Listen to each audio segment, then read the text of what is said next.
এই ভিডিওতে আমি এই এসটি কেবল সম্পর্কে আলোচনা করব।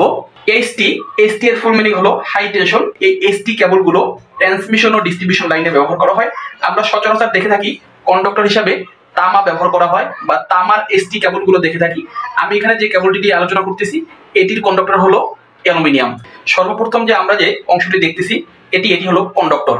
এই কন্ডাক্টর হিসাবে অ্যালুমিনিয়ামও ব্যবহার করা হয় এবং কপারও ব্যবহার করা হয়। এরপরে এই যে কালো একটি অংশ দেখা যায় এই কন্ডাক্টরের সাথে শক্তভাবে লাগানো, এটি কিন্তু সেমিকন্ডাক্টরের তৈরি। এটিকে বলা হয় কন্ডাক্টর সেমি বা কন্ডাক্টর স্ক্রিন। এখানে কালো একটি আলাদা একটি আবরণ রয়েছে, এটি হলো সেমিকন্ডাক্টরের।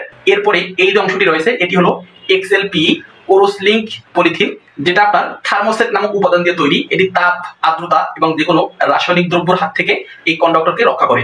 এটি খুবই শক্ত প্রকৃতির হয়ে থাকে। এই এক্সএলপি পরে রয়েছে সেমিকন্ডাক্টিং টেপ বা কন্ডাক্টিং ইনসুলেশন। এটি কিন্তু এক প্রকার টেপ, এগুলো আলাদা বাজারে কিনতে পাওয়া যায়।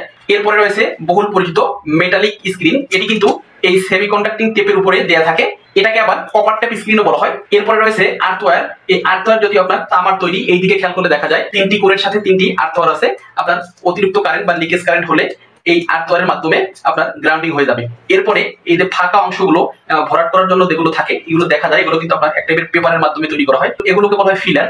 যদি আমি এই সাইডগুলো থেকে দেখি, এই যে কাগজগুলো দিয়ে এই ফাঁকাগুলো ভরা হয়েছে, অর্থাৎ এই কোরগুলোকে মজবুত করা হয়েছে, টাইট করা হয়েছে, এই অংশগুলোর নাম হলো ফিলার। এই ফিলারের পরে রয়েছে ইনার কভারিংও বলা যায়, এটা কিন্তু আপনার ইনসুলেশন এক টাইপের। এরপর রয়েছে খুব গুরুত্বপূর্ণ একটি অংশ স্টিল ওয়্যার আর্মারিং। এই আর্মার কিন্তু পুরো কেবলকে বিভিন্ন রকমের ক্ষয়ক্ষতির হাত থেকে রক্ষা করে।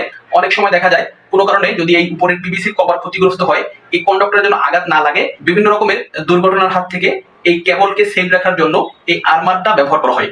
এরপরে সর্বশেষ লেয়ারে রয়েছে আপনার পিভিসি ইনসুলেশন, যেটাকে সার্ভিংও বলা হয়।